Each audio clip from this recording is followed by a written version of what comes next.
Well, hello. I'm Karen Wold-Burns, and I've a very special story to tell.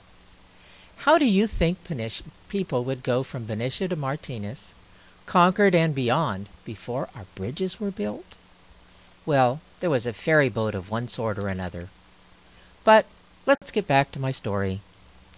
Goodbye, old girl. Over 115 years of Benicia history came to an end on September 15th, 1962.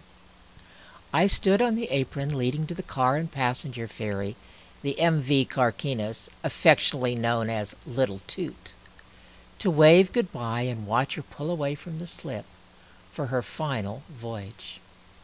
"Karen, come to the edge of the apron and grab my hand," shouted my father, retired Captain Fred Wold. I reached out. He grabbed my hand and literally pulled me through the air, and I landed on the ferry's edge. Wow, what a close call.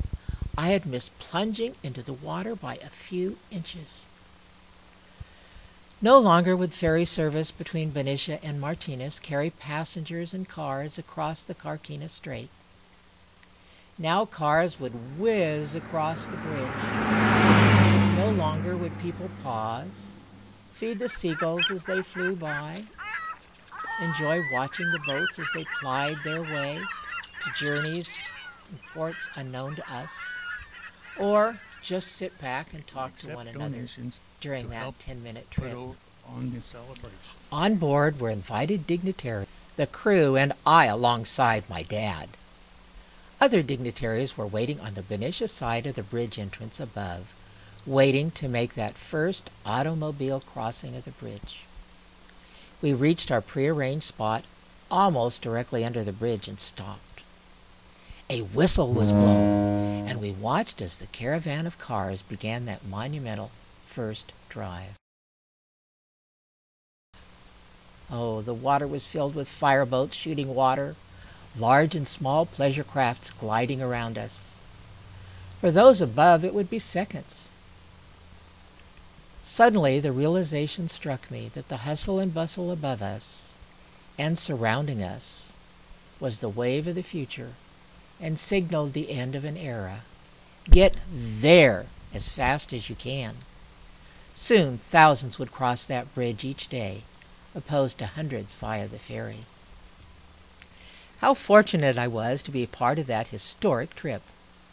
I was even more fortunate when the captain invited my dad and I into the wheelhouse one final time, and we both helped pilot the ferry for a few minutes, just as I had done alongside my dad over the years.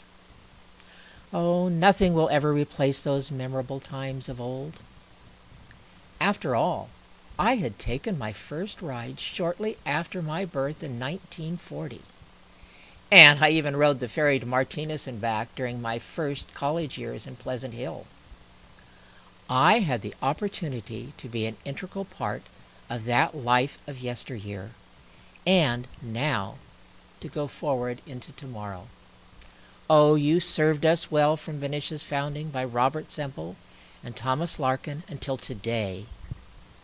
Thanks for the memories. You served us well. Goodbye, old girl.